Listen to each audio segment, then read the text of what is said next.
In the top stories, 3 people have been charged in an alleged $50 million fraud scheme. 2 people have been killed in a U.S. military strike on a suspected drug trafficking vessel in the Caribbean. And Britain's Prime Minister Keir Starmer has announced he's stepping down as leader of the Labour Party. Hello and welcome to the ZIZ Midday Major Newscast. Today's Monday, June 22, 2026. I'm Jason Davis. Nationally, 3 people have been charged in connection with what police allege was a multi-million-dollar fraud and money laundering scheme involving an attempt to obtain $50 million by false pretense. The Royal St. Christopher and Nevis Police Force said Paul Bilzerian and Terry Stephan of Frigate Bay, along with Gregory Gilpin Payne of New Road, were charged on June 18 at the Bastyr Police Centre. Investigators say the offences were committed between November 2018 and July 2024. Police say Bilzerian has been charged with money laundering by transaction, conspiracy to commit money laundering, false pretense, and conspiracy to commit false pretense. Gilpin Payne faces the same 4 charges, while Stephan has been charged with conspiracy to commit money laundering. Police described the matter as a complex financial crimes investigation and said inquiries are continuing. The force also commended its white-collar crime unit for its work on the case and reaffirmed its commitment to investigating fraud and money laundering offenses. As with all criminal matters, the charges are allegations and the accused are presumed innocent until proven guilty in a court of law. Special education teachers from across St. Kitts and Nevis participated in a training session on Thursday focused on digital learning, media literacy, and inclusive education. The one-day UNESCO Media and Information Literacy training was held at the St. Kitts Cooperative Credit Union Conference Room. The hybrid workshop brought together educators from St. Kitts and Nevis and Grenada, with participants joining a regional session hosted by Antigua and Barbuda. Organizers said the training was designed to help teachers strengthen their use of digital tools, including Google Classroom, while supporting more inclusive learning environments for students with diverse needs. Education Minister the Honourable Dr. Jeffrey Hanley told participants that digital and media literacy have become essential skills in today's educational landscape. Education is our first line of defense in the fight against misinformation. In a world where a single post can shape minds faster than a textbook chapter, media and information literacy is no longer an extra subject. It is a life skill. It is how our youth learn to question, to verify, to think critically, and to use digital spaces to build, not destroy. Dr. Hanley said these skills are particularly important when developing learning opportunities for students with disabilities.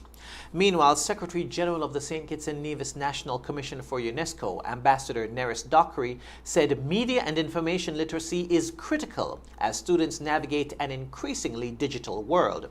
She also thanked UNESCO's Regional Office for the Caribbean for facilitating the training and supporting professional development for special education teachers. I would like to sincerely thank the UNESCO Regional Office for providing this opportunity to join Antigua and others in this workshop. Training teachers of students with special needs in media information literacy is especially vital because these learners often face extra barriers to accessing, processing, and verifying information. So when we equip our educators with MIL tools and inclusive strategies, we give every child, regardless of ability, the confidence to think critically, stay safe online, and become responsible digital citizens. Secretary General of the National Commission for UNESCO, Ambassador Neris Dockery. In other news, Skelec is advising customers in several communities to prepare for scheduled power outages this week as the company carries out maintenance work on its electrical network. On Tuesday, June 23, residents in Deep Bay, Carafesta Village, Gillard Meadows and Douglas Estate in St. Peters will be without electricity from 9 a.m. to 3 p.m. On Wednesday, June 24, customers from Christchurch to Molyneux, including Bellevue and Black Rocks, will experience an outage also between 9 a.m. and 3 p.m. Also on Wednesday, Trafalgar Avenue, Carden Avenue, Democrat Road, Wigley Avenue, and the West Side Service Center will be affected during the same hours. On Thursday, June 25, customers in George Street, Bay Road, Herbert Street, and Sandown Road in Newtown can expect an interruption in service from 9 a.m. to 1 p.m. Meanwhile, residents in Mansion will be without electricity from 9 a.m. until 3 p.m. The scheduled maintenance continues on Friday, June 26, when customers in Lodge will experience a power outage between 9 a.m. and 1 p.m. Skelec is encouraging customers in these areas to make the necessary arrangements in advance. Regionally, the U.S. military says it has carried out another deadly strike in the Caribbean targeting suspected narco-traffickers as questions continue to grow over the operation and its legal basis. The U.S. Southern Command says the strike took place on Sunday against a vessel it claims was being operated by designated terrorist organizations. According to the military, intelligence indicated the boat was traveling along a known drug trafficking route in the Caribbean and was involved in narcotic smuggling operations. 2 people were killed in the strike while 6 others survived. Southern Command said the U.S. Coast Guard was immediately notified so search and rescue efforts could be activated for the survivors. The incident is the latest in a series of strikes the Trump administration says are aimed at disrupting narco-terrorist networks. More than 200 people have been killed in similar operations since September, according to official figures. However, the Pentagon has not released the identities of those killed or provided public evidence to support claims that drugs were on board the targeted vessels. The operations have drawn criticism from lawmakers in both parties who have raised concerns about due process and the risk of civilians being wrongfully targeted. Human rights organizations have also condemned the strikes, describing them as extrajudicial killings. Still on the regional scene, the incoming chairman of the OECS says the region must take bolder steps towards integration, including the creation of a dedicated regional airline. Prime Minister Gaston Brown made the call as he assumed the chairmanship of the Organization of Eastern Caribbean States for the next 12 months. Brown said improving transportation links between member states is critical to deepening trade, tourism, and economic cooperation across the sub-region. He revealed that discussions are underway on a proposal to use about $50 million in unclaimed deposits within the Eastern Caribbean banking system, along with possible European Union support to help establish the airline. Brown argued that a region cannot achieve full economic integration if it cannot move people efficiently between countries. The Antigua and Barbuda Prime Minister also called for greater collaboration in areas including renewable energy, food security, and the blue economy. Marking the OECS's 45th anniversary, Brown said the organization must continue to pursue ambitious solutions to strengthen the region's economic resilience and global influence. Internationally, Britain's Prime Minister Sir Keir Starmer has announced he's stepping down as leader of the Labour Party after less than 2 years in office. In a statement this morning, Starmer said he had accepted the view of his parliamentary colleagues that he's no longer the best person to lead the party into the next general election. His departure marks a dramatic end to a government elected on a promise of stability after years of political turmoil under the Conservatives. Starmer led Labour to a landslide victory in July of 2024, returning the party to power after 14 years in opposition. However, his government struggled to maintain public support.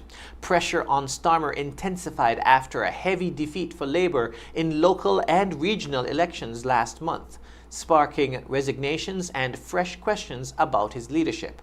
Former Greater Manchester Mayor Andy Burnham is now emerging as a leading contender to succeed him.